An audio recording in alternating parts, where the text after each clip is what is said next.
Oh boy, we got her hanging up in the air, people. All right, so she's off the motor mounts, and I'll go over to the other side here so you can get a better view. This is what I was talking about with these motor mounts. So they have these, got my hose in the way, have these like channels that sit on the thing that you can't quite see here. Come on, where are you? God, I don't know if you can see that down there.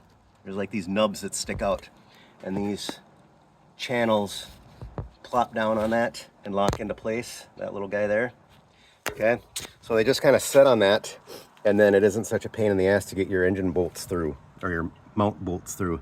Now at this point I could get in there and probably get these off if I need to. I'm not going to worry about it unless I need to worry about it, because it'll be easier to get them off when it's out of the engine bay. But just put a little pressure on it. She's separated back here, so that's the transfer case sitting there, back of the transmission right there. So that's essentially pulled apart, and now it's time to play the wrestling game and pull this thing uphill. Super fun. So it's coming out.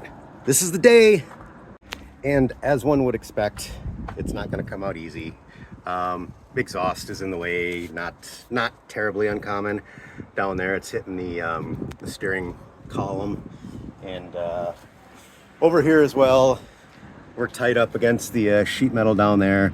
You can see there's still some tubing after the collectors, so those guys there, those 3 studs, are just absolutely seized up, and they don't want to seem to break either. So I'm just pulling off the manifolds off the heads, and this already had, let's see here,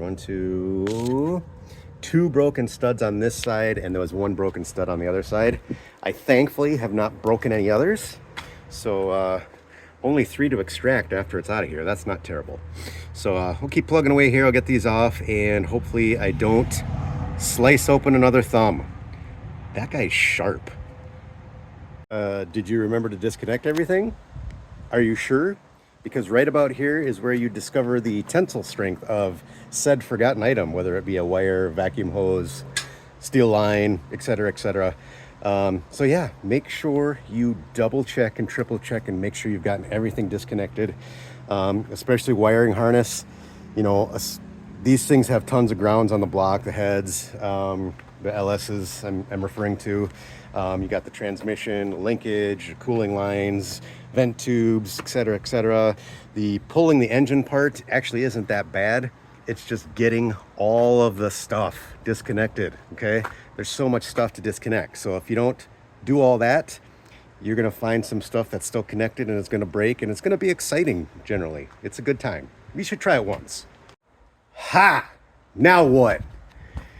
Finally. Okay, it's out. Everything's in one piece that I haven't removed. Big gaping hole in the engine bay.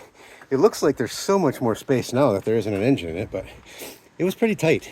I'm going to show you these one more time. These are those goofy things that the engine mount sits on. And I did actually have plans for this chassis originally, and now that I've been under it, I don't want anything to do with this pile of crap. It is so rotted and nasty, and yeah, I mean, I can push my fingers through some of this stuff. There's actually literal holes in the frame underneath. It's pretty bad. So it's going to the scrapyard. It's getting out of my possession, out of my driveway, away from my stuff, and all the other things I don't want, not to mention some other bits and pieces from other cars. They're all in here, so that'll up the weight a little, maybe get a little more money for it, even though scrap is damn near worthless at this point. But yeah, she's gonna go away, and I'm done with it. Now I can start on this mess.